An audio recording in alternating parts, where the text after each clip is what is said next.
ظننت أني ملاق حسابيه فهو في عيشة راضية في جنة عالية. سبحانك لا علم لنا إلا ما علمتنا إنك أنت العليم الحكيم. رب اشرح لي صدري ويسر لي أمري واحلل عقدة من لساني يفقه قولي. رب زدني علما اللهم ارزقني فهما اللهم انفعنا بما علمتنا وعلمنا ما ينفعنا وزدنا علما. ربنا يسر ولا تعسر وتمم بالخير.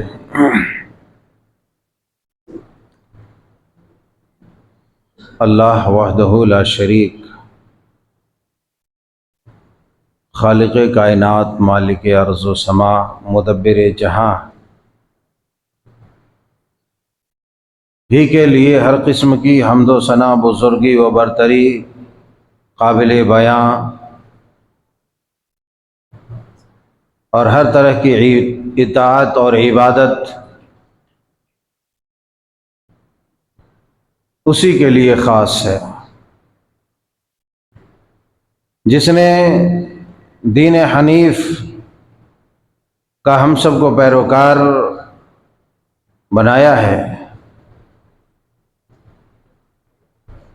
ہزار فتنوں سے محفوظ فرما کر ایمان پر ثابت قدم رکھا ہے۔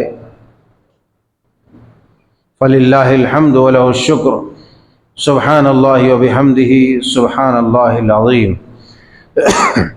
اللہم صلی علی محمد وعلی آلہ واصحابہ وازواجہ وذریاتہ اجمعین۔ عزیزان گرامی، نوجوانان قوم و ملت، خواتین ملت اسلامیہ، پیارے بچوں،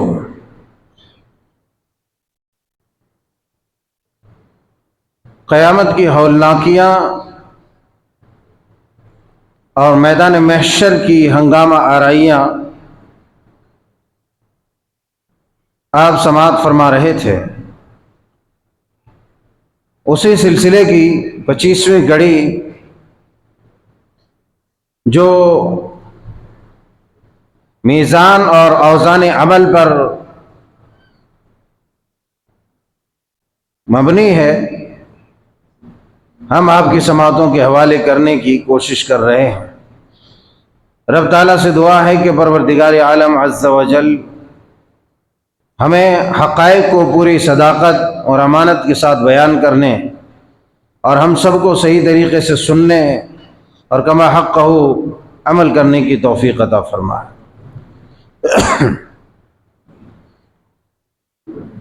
بروز محشر میزان عدل کا قائم کرنا یہ برحق ہے۔ متعدد آیات اور مختلف احادیث صحیحہ سے چند باتیں اخذ کر کے آپ کے سماعتوں کے حوالے کرنے کی کوشش کی تھی۔ اللہ تبارک و تعالی بندوں کے اعمال کو تولنے کے لیے ترازو قائم کرے گا۔ وَنَضَعُ الْمَوَازِينَ الْقِسْطَ لِيَوْمِ الْقِيَامَةِ فَلَا تُظْلَمُ نَفْسٌ شَيْئًا۔ فرمایا کہ ہم میزان عدل، انصاف کا ترازو قائم کریں گے، انصاف کا ترازو ہموار کریں گے، قائم کریں گے قیامت کے دن۔ اس لیے فلا تظلم نفس شیئا، اس لیے کہ کسی کے اوپر ذرہ برابر بھی ظلم نہیں کیا جائے گا۔ آپ نے سماعت فرمایا تھا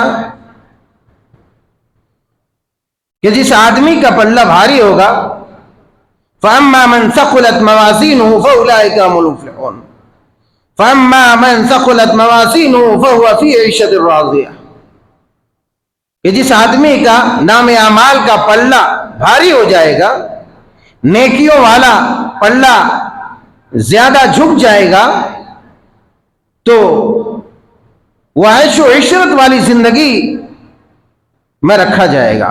فَهُوَ فِي عِيشَةٍ رَاضِيَةٍ. مگر وہیں دوسری جانب وَأَمَّا مَنْ خَفَّتْ مَوَازِينُهُ، کہ جب ایک انسان کی نیکیوں کا پلہ ہلکا ہو جائے گا تو فَأُمُّهُ حَاوِيَةٌ، اس کا ٹھکانہ دھڑکتی ہوئی، دہکتی ہوئی، بھڑکتی ہوئی آگ ہے. بندوں کے اعمال تولے جائیں گے اس ضمن میں. بڑی پیاری ایک حدیث جو سنن ترمذی میں، سنن ابن ماجہ میں موجود ہے، جسے امام البانی رحمۃ اللہ علیہ نے جس کی تصحیح کی ہے. حضرت عبداللہ ابن عمر رضی اللہ تعالیٰ عنہ بیان فرماتے ہیں کہ رسول اللہ صلی اللہ علیہ وسلم نے ارشاد فرمایا کہ بندوں کے اعمال تولے جائیں گے تو اس وقت کچھ لوگ ایسے بھی ہوں گے جن کی بدعمالیوں اور برائیوں کا جو اس کا کھاتہ ہوگا، اس کے رجسٹر ہوں گے، وہ 99 رجسٹر ہوں گے، ایک کم 100 رجسٹر ہوں گے، اور تمام کے تمام رجسٹر گناہوں سے بھرا ہوا ہوگا.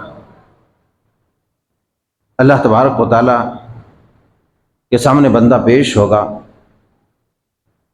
اور بندے کے وہ نام اعمال بدعمالیوں کی جو لمبی فہرست ہوگی، جو 99 رجسٹر ہوگا، وہ بھی سامنے ہوگا.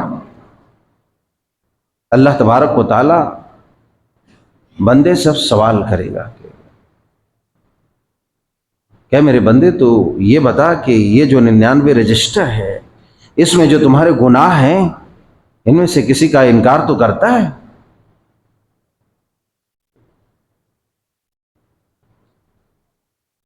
یہ بتا کہ 99 رجسٹروں میں جو نوٹ کیا گیا ہے، جو لکھا گیا ہے، اتنکروا ھذا من شیء، کیا ان میں سے کسی بھی چیز کا تجھے انکار ہے، کسی پر اعتراض ہے، کوئی ریمارک ہے تو بتا. بندہ کہے گا نہیں پروردگار. بندہ کہے گا نہیں، اے میرے رب، میں ان میں سے کسی کا انکار نہیں کرتا. اس سے پہلے آپ نے سنا کہ کچھ لوگ ایسے ہوں گے جو اللہ سے بحث کریں گے، اللہ سے جھگڑیں گے اور جھوٹ بولے گا. مگر کچھ لوگ ایسے ہوں گے جن کے 99 رجسٹر، اور رجسٹر کتنا بڑا رجسٹر ہوگا. پیارے رسول صلی اللہ علیہ وسلم بیان فرماتے ہیں کہ تا حد نگاہ، جہاں تک اس کی نگاہ پہنچتی ہے. ایک آدمی کی نگاہ کہاں تک پہنچ سکتی ہے؟ تاکہ اتنا بڑا رجسٹر ہوگا کہ جہاں تک اس کی نگاہ جاتی ہے، جہاں تک وہ دیکھ سکتا ہے، تا حد نگاہ اس کے رجسٹر پھیلے ہوئے ہوں گے، اس کی بدعمالیوں کی فہرست پھیلے ہوئے ہوں گے. اللہ کہے گا اتنکروا ھذا من شیء، ان میں سے کسی کا تو انکار کرتا ہے؟ کہے گا لا، اے اللہ مجھے کسی کا انکار نہیں. پھر اللہ تبارک و تعالیٰ فرمائے گا اظلمک کتبی، کیا میرے جو مقرر کردہ فرشتے تھے، جو لکھنے والے کرامن کاتبین، انہوں نے کسی طرح کی کوئی گڑبڑی کی، کوئی زیادتی کی، کوئی ظلم کیا؟ اللہ پوچھے گا، بندہ کہے گا نہیں پروردگار، ایسی کوئی بات نہیں، کوئی ظلم نہیں. کہے گا افلک عذر، کہ کیا تمہارے پاس کوئی عذر ہے، کوئی بہانہ ہے، کوئی حیلہ ہے؟ بھائی چنگل میں آ گیا ہے، پکڑا گیا ہے، دھر لیا گیا ہے، اب تو یہ بتا کہ کیا تیرے پاس کوئی بہانہ ہے جس سے تو چھوٹنا چاہتا ہے کہ نہیں میں نے ایسا نہیں کیا، ایسا نہیں کیا، یہ نہیں ہے، وہ نہیں ہے. یا ہزار جھوٹے بہانے گڑے جاتے ہیں. اللہ فرمائے گا ان میں سے تو کسی کا انکار نہیں کرتا، میرے فرشتوں پر کوئی الزام نہیں لگاتا. اچھا یہ بتا کوئی عذر ہے، کوئی بہانہ ہے؟ کہے گا نہیں پروردگار. اللہ تبارک و تعالیٰ کہے گا پھر تو تمہارے اوپر آج ظلم نہیں ہوگا. پھر آج تمہارے اوپر ظلم نہیں ہوگا.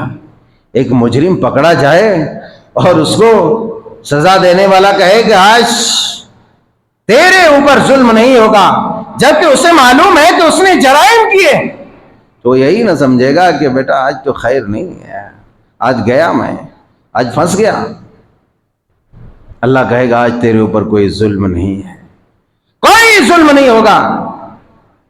پھر اللہ تبارک و تعالیٰ کہے گا میرے پاس تیری ایک نیکی ہے، میرے پاس تیری ایک نیکی ہے. بندہ چونک پڑے گا، آخر یہ 99 رجسٹر پورے تا حد نگاہ پھیلے ہوئے ہیں، اب ایک نیکی کہاں سے باہر آ گئی؟ کہے گا ایک نیکی. وہ نیکی کیا ہے؟ اشہد ان لا الہ الا اللہ وحدہ لا شریک لہ واشہد ان محمدا عبدہ ورسولہ. اللہ تبارک و تعالیٰ ایک بطاقہ، ایک کارڈ نکالے گا،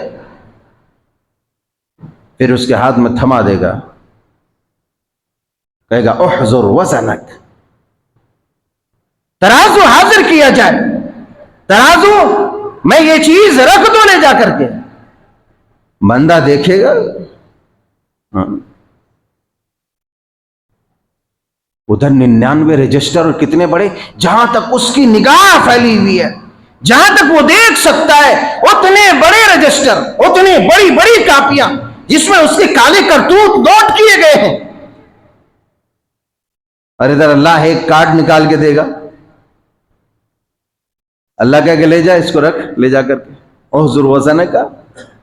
بندہ دیکھے گا، الٹائے پلٹائے گا اور کہے گا، اللہ کی طرف دیکھے گا، کہے گا پروردگار یہ کیا ماجرا ہے، پروردگار یہ کیا ماجرا ہے، یہ چھوٹا سا کارڈ اور کہاں اتنے بڑے بڑے رجسٹر، اتنی بڑی بڑی فائلیں، کیا اس کا مقابلہ ہے؟ اللہ تبارک و تعالیٰ کہے کہ جا تو رکھ دے اسے ایک پلڑے پر. بندہ جائے گا رب تعالیٰ کے حکم کی بجاوری کرتے ہوئے اور رکھ دیا جائے گا. پھر 99 رجسٹر ایک پلڑے پر رکھ دیا جائے گا، دوسرے پلڑے پر ایک چھوٹا سا کارڈ جو بطاقہ ہے جس میں اشہد ان لا الہ الا اللہ لکھا ہے، رب کے حکم سے رکھا جائے گا. اور جو ہی رکھے گا یکایک جس طریقے سے خالی ترازو کے پلڑے میں ایک 10 کلو کا بات رکھ دیا جائے تو کس قدر وہ یکایک زمین کی طرف جھک جائے گا. اللہ اکبر. اللہ کے پیارے حبیب علیہ الصلوۃ والسلام بیان فرماتے ہیں کہ جو ہی یہ کارڈ رکھا جائے گا، جو کارڈ اللہ تبارک و تعالیٰ عنایت کرے گا جس میں اس کی ایک نیکی لکھی ہوگی، وہ کارڈ رکھتے ہی زمین کی طرف جو ہے نیچے ترازو کا پلڑا جھٹ سے جھک جائے گا، اور وہ جو 99 رجسٹر تھا وہ سیدھے اوپر ہو جائے گا. اللہ کے پیارے حبیب علیہ الصلوۃ والسلام نے فرمایا آخر میں، فرمایا کہ اللہ تبارک و تعالیٰ کے نام سے بھاری بھرکم کوئی بھی چیز نہیں ہے، سب سے بھاری اللہ کا نام ہے. اللہ کے نام کے مقابلے میں کوئی نام، کوئی چیز نہیں آ سکتی. یہی وجہ ہے اے ایمان والو، اپنے توحید کو بچا کے رکھو. ذرا ذرا سی باتوں میں ہم اپنی توحید کو گوا دیتے ہیں، اپنے عقیدے کو بسم کر دیتے ہیں. فوراً چھوٹی سی پریشانی میں یا اپنی چھوٹی سی خوشی عارضی لذت کے خاطر ہم کفر و الحاد کے شکار ہو جاتے ہیں، اپنے دین ایمان کو داغدار کر دیتے ہیں، بیچ دیتے ہیں. ہم یہ نہیں دیکھتے ہیں کہ ہماری توحید بگڑ رہی ہے، اور یہ توحید نہیں رہی ہے تو ہم لکیر کے فقیر ہو جائیں گے. اگر یہ توحید سلامت رہی، عین ممکن ہے کہ اللہ تبارک و تعالیٰ آپ کی توحید کے برکت سے ان لوگوں میں آپ کو شامل کر دے جن کا پلڑا یکایک 99 رجسٹر کے مقابلے میں بھاری ہو جائے گا. غیر مسلمانوں کے تہوار ہیں، غیروں کی عیدیں ہیں، ہم ان کے ساتھ گھل مل جاتے ہیں، ان کی خوشیوں میں شامل ہو کر کے غیر اللہ تک کے جو ہے اپاسنائیں اور عبادتیں کرنے لگتے ہیں. اے مسلمانوں کے ایسے ایسے جو ہے ویڈیو سامنے آ رہے ہیں. یہ وہ لوگ ہیں جو بت پرستوں کے ٹولوں سے مل جائیں گے، اور یہ انہوں نے اپنی توحید کو پامال کیا ہمدردی کے نام پر، رواداری کے نام پر. خدا کی قسم توحید کبھی رواداری کا انکار نہیں کرتی، کبھی رواداری سے نہیں روکتی، ہمدردی سے نہیں روکتی، صلہ رحمی سے نہیں روکتی. توحید تو یہ ہے، ایمان تو یہ ہے، اسلام تو یہ ہے جو بتاتا ہے کہ اگر تیرے پڑوس میں کوئی غیر مسلمان ہے اس کا حق اسی طرح ادا کیا جائے جس طریقے سے تم ایک مسلمان پڑوسی کا حق ادا کرتا ہے، مگر توحید کے ساتھ کوئی کمپرومائز نہیں کیا جا سکتا، توحید کے ساتھ کوئی کمپرومائز نہیں کیا جا سکتا، اللہ کی وحدانیت کے ساتھ کوئی کمپرومائز نہیں کیا جا سکتا۔ اگر کوئی بھی دیوی دیوتاؤں کو اللہ کے ساتھ شریک کرے اللہ اسے برداشت نہیں کرے گا۔ لوگ فوراً توحید کا، صلہ رحمی کا، ہمدردی کا، رواداری کا، بھائی چارگی کا اور پڑوسیوں کے حقوق کا حوالہ دے کر کے اپنے اپنے ایمان کو بیچتے رہتے ہیں،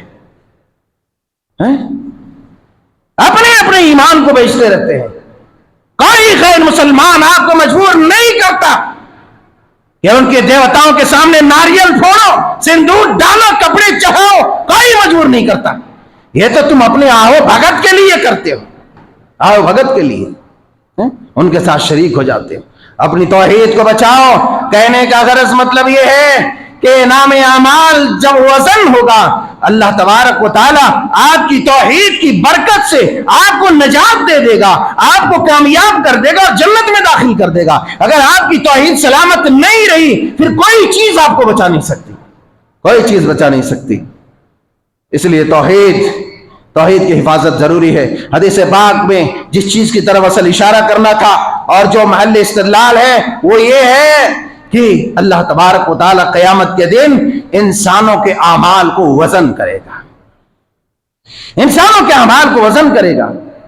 اعمال کفار کے بھی وزن ہوں گے، کفار کے بھی اعمال وزن ہوں گے۔ اللہ فرماتے ہیں قُلْ هَلْ نُنَبِّئُكُمْ بِالْأَخْسَرِينَ أَعْمَالًا الَّذِينَ ضَلَّ سَعْيُهُمْ فِي الْحَيَاةِ الدُّنْيَا وَهُمْ يَحْسَبُونَ أَنَّهُمْ يُحْسِنُونَ صُنْعًا أولئك الذين كفروا بآيات ربهم ولقائه فحبطت أعمالهم فلا نقيم لهم يوم القيامة وزنا۔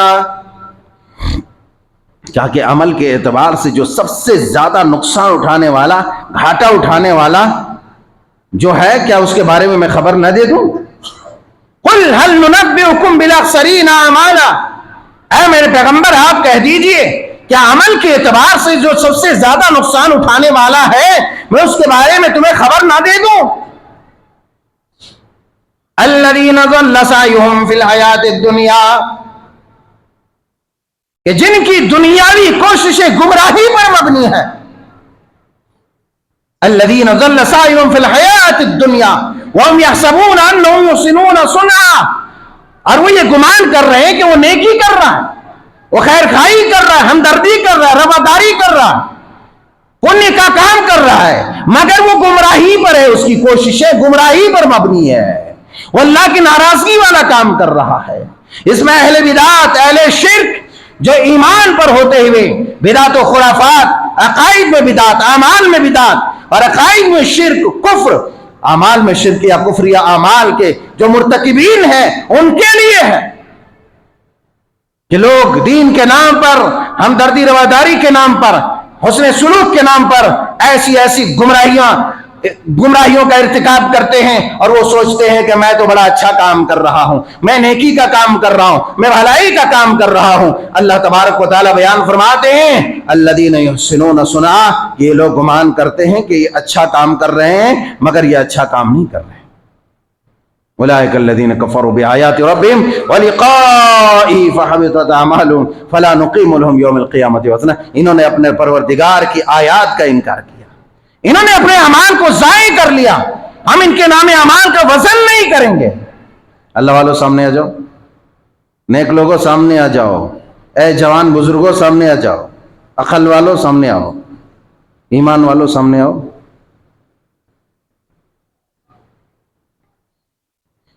کہتے ہیں فحبطت اعمالہم، انہوں نے اپنے اعمال کو ضائع کر لیا۔ بہرحال کفار کے بھی اعمال وزن کیے جائیں گے، کچھ لوگ ہوں گے جن کے اعمال وزن نہیں کیے جائیں گے، کفار کے بھی اعمال وزن کیے جائیں گے مگر ان کے اعمال ترازو پر ان کی جو نیکیاں ہوگی وہ پوری طرح سے ہلکی ہوں گی، جس کے پاداش میں اللہ تبارک و تعالیٰ انہیں جہنم میں جھونک دے گا۔ آپ نے جناب حضرت ابو طالب کا نام تو سنا ہی ہے نا، کہ جن کے ایمان کے بڑے چرچے بڑے بڑے اسٹیجوں پر ہوتے۔ ابو طالب جنہوں نے اپنی زندگی کا ایک عظیم حصہ نبی کریم صلی اللہ علیہ وسلم کی حفاظت و صیانت میں قربان کر دی. مگر اللہ تبارک و تعالی ہدایت کس کو دیتا ہے وہ وہی جانتا ہے. نبی کریم صلی اللہ علیہ وسلم کے چچا محترم جناب حضرت ابو طالب کا انتقال ہو جاتا ہے حالت کفر میں. صحیح مستند روایتیں موجود ہیں. حالت کفر میں ان کا انتقال ہو جاتا ہے. آپ بہت غم زدہ ہوتے ہیں, مغموم ہوتے ہیں, آپ کو بڑا شدید غم لاحق ہو جاتا ہے. آپ نے آخری حد تک کوشش کی کہ چچا حجت کے لیے ایک بار آپ کلمہ تو پڑھ لیں. ادھر دربار ابو طالب میں موت کا وقت ہے, مگر رؤسائے قریش مکہ کے سرداران بیٹھے ہوئے ہیں. کہتے ہیں ابو طالب کیا پوری زندگی تو نے باپ دادا کے طریقے پر تو گزار دیا, اب مرتے مرتے تم اپنے باپ دادا کے طریقے کو چھوڑ دے گا؟ ابو طالب نے آر کی وجہ سے, شرم کی وجہ سے اپنے باپ دادا کے دین کو ترک نہیں کیا. مصطفیٰ نبی آخر الزمان جناب محمد رسول اللہ صلی اللہ علیہ وسلم کے دین کو قبول نہیں کیا, مگر دین کی تبلیغ میں آپ نے بے انتہا کوششیں کی. جب آپ کے چچا محترم کا انتقال حالت کفر میں ہوتا ہے, آپ غمزدہ ہو جاتے ہیں, فکر مند ہوتے ہیں, شدید غم کا شکار ہوتا ہے. اللہ تبارک و تعالی آسمان سے وہی نازل کرتا ہے, انک لا تہدی من احببت ولکن اللہ یہدی من یشاء. اے میرے حبیب, آپ جس سے محبت کریں, آپ جسے چاہیں, آپ جسے پیار کریں, آپ اسے ہدایت نہیں دے سکتے. ہدایت دینا میرا کام ہے, میں ہدایت دیتا ہوں. آپ کا کام رہنمائی کرنا ہے, آپ کا کام راستہ بتا دینا ہے, آپ کا کام سیدھی راہ کی طرف رہنمائی کر دینا ہے. آپ ہدایت نہیں دے سکتے اپنے شریکوں کو. انتقال ہو گیا. لوگ کہتے ہیں کہ ابو طالب نے خبر سے, بعض لوگوں نے ایسی بھی کتابیں لکھی, پہلے بھی میں نے کئی دفعہ شاید بتایا ہوگا, ایسی کتابوں میں حفاظ لکھے ہیں کہ ابو طالب اور جناب عبداللہ جناب آمنہ آپ کے والدین قبر سے اٹھے, آئے اور پھر ایمان لے آئے, کلمہ پڑھ لیا اور پھر قبر میں چلے گئے. یہ سب حفاظ اور بکواس ہے. صحیح مستند روایت موجود ہے. اللہ کے پیارے حبیب علیہ الصلوۃ والسلام سے پوچھا گیا, یا رسول اللہ آپ کے چچائے محترم ہیں, انہوں نے بڑا کام کیا, بڑی خدمت کی ہے اور آپ کا بڑا ساتھ دیا ہے, پورے دنیا کفر سے اکیلے ٹکرانے کے لیے تیار ہو گئے, آپ کی حفاظت و صیانت کے لیے, کیا ان کا آپ کچھ کام آ سکیں گے یا ان کی نیکیاں کچھ کام آ سکیں گی؟ اللہ کے پیارے حبیب علیہ الصلوۃ والسلام نے فرمایا, ہاں ان کے ساتھ یہ معاملہ ہوگا, ان کے ساتھ یہ معاملہ ہوگا کہ اللہ تبارک و تعالیٰ ان کی نیکیوں کی وجہ سے اور میری مدد کرنے کی وجہ سے, دین کی مدد کرنے کی وجہ سے اللہ تعالیٰ ان کو سب سے چھوٹا اور ہلکا عذاب دے گا, مگر یہ جہنم سے بچ نہیں سکتا ہے. بعض لوگ ابو طالب رضی اللہ تعالی عنہ, تو فلانے رضی اللہ تعالی عنہ, آمنہ رضی اللہ تعالی عنہ, عبداللہ رضی اللہ تعالی عنہ. ارے یہ مت کہو کہ آمنہ عبداللہ جہنمی ہے, مگر میں کہتا ہوں یہ بھی نہیں کہو کہ اللہ ان سے راضی ہے, اس لیے کہ اس کی کوئی صراحت نہیں. آپ کی والدہ ماجدہ کی وفات حالت کفر میں ہوئی, آپ نے اپنے والدہ کی قبر پر جا کر استغفار کی دعا کرنا چاہی, مگر اللہ نے اجازت نہیں دیا. رب نے کہا کہ اے میرے حبیب, ما کان للنبی والذین آمنوا ان یستغفروا للمشرکین, کہ کسی بھی مومن کے لیے, کسی بھی نبی کے لیے یہ مناسب نہیں ہے, لائق نہیں ہے کہ وہ کسی مشرک کی دعائے مغفرت کرے, ان کے لیے استغفار کرے. کہتے ہیں صحابہ کرام علیہم الرضوان, نبی آخر الزمان ہے, اپنی والدہ ماجدہ کے قبر پر حاضر ہے, مگر دعا کی اجازت نہیں ملی. آپ رونے لگے, صحابہ کرام علیہم الرضوان بھی رونے لگے. صحابہ کرام نے دیکھا نبی آخر الزمان رو رہے ہیں, اللہ اکبر. صحابہ کرام کا کیا تھا, اپنے حبیب سے جو محبت تھی اس کے پیش نظر رونے لگے, بعد میں آپ نے سوال کیا, صحابہ نے دریافت کیا, کہا کہ میرے ساتھیوں, میں نے رب تعالیٰ سے اجازت مانگی تھی اپنی والدہ کے لیے مغفرت کی دعا کرنے, مگر میرے رب نے منع کر دیا. ما کان للنبی والذین آمنوا ان یستغفروا للمشرکین کہہ کر کے. میرے یارو, میرے پیارو, جو چیز ثابت نہیں ہے, جس کی وضاحت نہیں ہے, جن کی دعائیں مغفرت کی اجازت نہیں ہے, ان کے لیے نہیں کرنا چاہیے. اگر کرتا ہے تو یہ رب کے فرمان کی مخالفت کرتا ہے. بہرحال اعمال وزن کیے جائیں گے, ابو طالب کے بھی اعمال وزن ہوں گے, مگر کفار کے عملوں کی کوئی حیثیت نہیں ہوگی. پلہ ہلکا ہو جائے گا تو اللہ تبارک و تعالیٰ ان کو جہنم میں جھونک دے گا. قیامت کا دن ہوگا, وہی وہ دن ہے وزن کیے جانے کا. یومئذ تعرضون لا تخفى منکم خافیہ, لا تخفى منکم خافیہ. اللہ کہتے ہیں کہ اس دن تم میں سے کسی کے بھی کوئی بھی راز پوشیدہ نہیں رہیں گے. اور اگر چاہتے ہو کہ ایمان، چاہتے ہو کہ تمہاری نیکیوں کا پلہ بھاری ہو جائے، اگر چاہتے ہو کہ نیکیوں کا پلہ بھاری ہو جائے، تو اللہ کے پیارے حبیب علیہ الصلوۃ والسلام کا ارشاد گرامی آپ اپنے سامنے رکھیں، آپ اس کی تیاری کریں. اللہ کے پیارے حبیب علیہ الصلوۃ والسلام فرماتے ہیں، سیدنا ابو درداء کہتے ہیں کہ رسول کرم صلی اللہ علیہ وسلم کو میں نے ارشاد فرماتے ہوئے سنا، سنن ترمذی کی حدیث پاک ہے، فرماتے ما من شیء اثقل فی میزان المؤمن یوم القیامۃ من حسن الخلق، کہ قیامت کے دن میزان عدل پر سب سے زیادہ بھاری جو چیز ہوگی. بہرحال میں چاہتا تھا کہ اس موضوع کو یہاں آج سمیٹ دیا جائے، وزن کے معاملے کو، مگر نہ ہو سکا. انشاءاللہ آئندہ خطبے میں اس کی مزید تفصیلات اور وضاحتیں آئیں گی کہ میزان عدل پر وہ کون کون سی چیزیں ہوں گی جو سب سے زیادہ بھاری بھرکم ہوں گی، اور آپ آسانی کے ساتھ ان عملوں کو کر سکتے ہیں. رب تعالیٰ جل شانہ سے دعا ہے کہ مولا کریم ہم تیرے گنہگار بندے ہیں، ہم سے ایسے ایسے اعمال ہوئے ہیں کہ جن سے ہمارے اعمال یوں ہی ختم ہو جائے، برباد ہو جائے، ذرات کے مانند اڑ جائے، مگر میرے رب تو بڑا ہی مہربان ہے، تو اپنی رحمت سے ہمارے عملوں کی حفاظت فرما لے، ہماری ٹوٹی پھوٹی نیکیوں کو تو قبول فرما لے، ہر شر اور ہر فتنے سے محفوظ فرما. اور قیامت کا دن حساب و کتاب کا ہنگامہ مسئلہ ہوگا پروردگار عالم، وہاں ہنگامہ آرائی ہوگی، تو ہمارا حساب و کتاب آسان فرما. اللہم حاسبنا حسابا یسیرا، ربنا تقبل منا انک انت السمیع العلیم وتب علینا انک انت التواب